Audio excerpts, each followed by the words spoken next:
Au cœur des vastes terres d'Afrique se trouvait le majestueux royaume de Ntambara.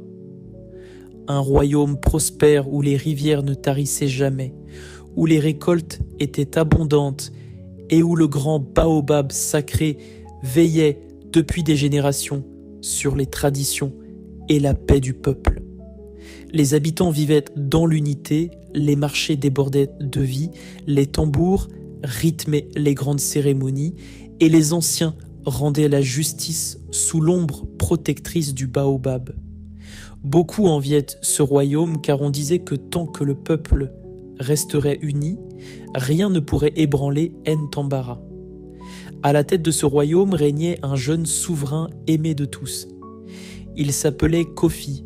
Sage, courageux et profondément attaché à son peuple, il gouvernait avec justice malgré son jeune âge. Une seule chose manquait encore à son bonheur, choisir celle qui partagerait son trône et son destin. La nouvelle de son prochain mariage s'était répandue bien au-delà des frontières de Ntambara. Les royaumes voisins envoyaient leur plus belle princesse, convaincus que l'une d'elles deviendrait la future reine. Mais le destin avait déjà écrit une toute autre histoire.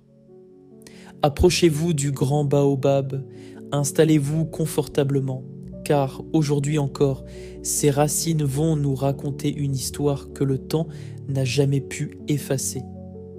Le jeune roi Kofi, aimé de son peuple, doit choisir une épouse.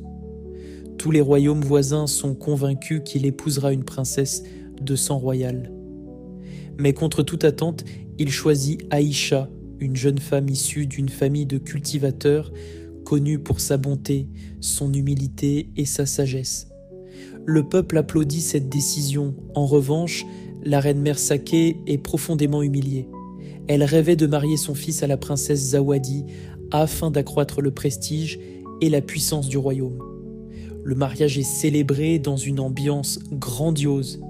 Derrière son sourire, la reine-mère promet en silence « Tant que je vivrai, cette fille ne sera jamais la véritable reine de ce royaume. » Dès les premiers jours au palais, les humiliations commencent. Les servantes reçoivent l'ordre de lui désobéir. Les princesses Amba et Sira, les sœurs du roi, se moquent de ses origines modestes. Pourtant, Aïcha refuse de répondre à la haine. Elle traite chacun avec respect. Elle aide les cuisinières. Elle écoute les anciens. Elle distribue de la nourriture aux familles pauvres. Très vite, tout le royaume commence à parler de la bonté de la nouvelle reine. Le roi est fier de son épouse, mais cette popularité rend la reine-mère encore plus jalouse. Une nuit, elle réunit secrètement ses fils et plusieurs conseillers fidèles. Ensemble, ils décident d'éliminer Aïcha du palais. Leur premier plan consiste à faire accuser la jeune reine de vol. Pendant qu'Aïcha prie dans les jardins royaux, une servante corrompue cache discrètement un précieux bracelet royal dans ses appartements. Le piège est désormais en place. Tandis que la jeune reine croyait avoir trouvé sa place dans ce royaume, l'ombre de la jalousie préparait déjà une épreuve qui allait bouleverser son destin. Mais ce n'est que le début de cette incroyable histoire. Le plus grand complot contre la jeune reine est sur le point de commencer.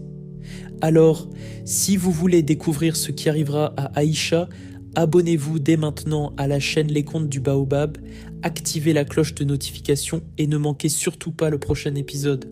Croyez-moi, ce que vous allez découvrir dépassera tout ce que vous imaginez.